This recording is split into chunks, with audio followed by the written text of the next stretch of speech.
Hello everyone, তোমরা সবাই কেমন আছো?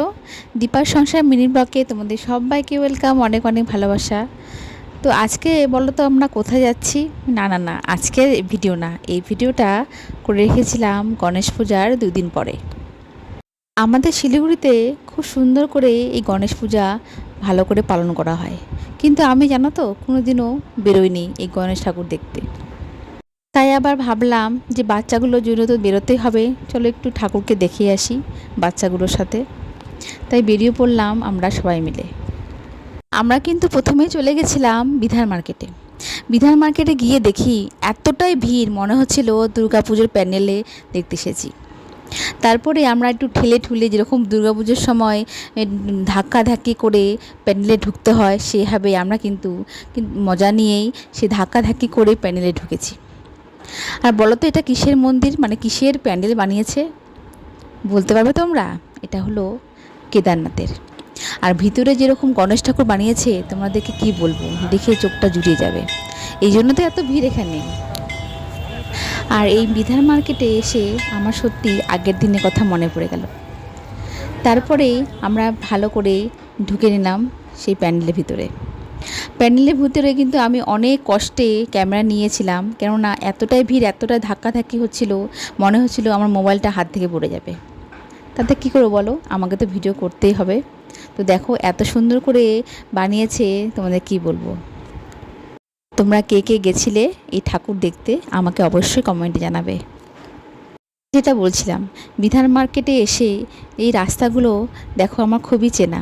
যখন আমি কোটমোড় হাউজিংয়ে থাকতাম, আসলে হাউজিংয়ে আমি অনেক দিনই ছিলাম, অনেক বছর ছিলাম, এই জন্য আমার এই রাস্তাগুলো খুবই চেনা, খুবই আপন। এখানে আসলেই না আমার মনটা খুবই ভরে যায়। কিন্তু কি করব, করা কিছু নয়, এখন এতটা দূরে চলে গেছি, সহজে আসতে পারি না। তারপরে আমরা চলে গেলাম কলেজ পাড়ায়। এখানে কিন্তু খুব সুন্দর করে প্যান্ডেল করে প্রতিমা, মানে গণেশ ঠাকুরের প্রতিমা বসিয়েছে। এত সুন্দর, চোখটা এখানেও জুড়ে যাবে।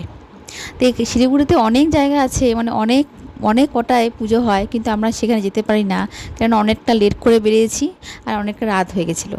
আর বাচ্চা নিয়ে তোমরা বুঝতেই পারছো, বেশি ঠাকুর দেখতে পারিনি। যে কটা দেখেছি সে কটা তোমাদের শেয়ার করলাম। তারপর যখন রাস্তাতে যাচ্ছিলাম বাড়ি ফেরার পথে, তখন দেখি একটা বিসর্জন যাচ্ছে। সত্যি মনটা খুবই আনন্দ হয়, আবার খুবই দুঃখ হয়।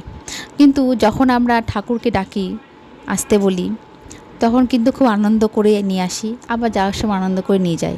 কেননা আবার সামনের বছর যেন আবার নতুন করে আমরা সবাই মিলে পুজো অর্চনা করতে পারি, আমাদের যেন মন ভরে আশীর্বাদ করে দিতে পারে, তাই না বলো?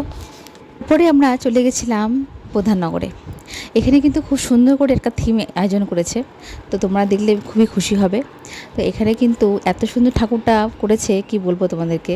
এখানে একটা ঠাকুর, এখানে পুজো হয়েছে, আর ভিতরে কিন্তু একটা থিম রেডি করেছে। থিমটা হলো জল পড়ছে সামনে, তোমরা বুঝতে পারবে কি না। আর স্বস্তিক চিহ্ন দিয়ে খুব সুন্দর করে একটা লাইটিং করেছে। আমার তো খুবই ভালো লেগেছে, আর তোমাদের কেমন লেগেছে অবশ্যই জানাবে। সো আজকের মতন আমার ব্লগটি এখানে আমি শেষ করছি। সবাই সুস্থ থাকবে, ভালো থাকবে, সামনের বছর আবার হবে। তো সবাই বলো গণপতি বাপ্পা মোরিয়া, মঙ্গল মূর্তি মোরিয়া।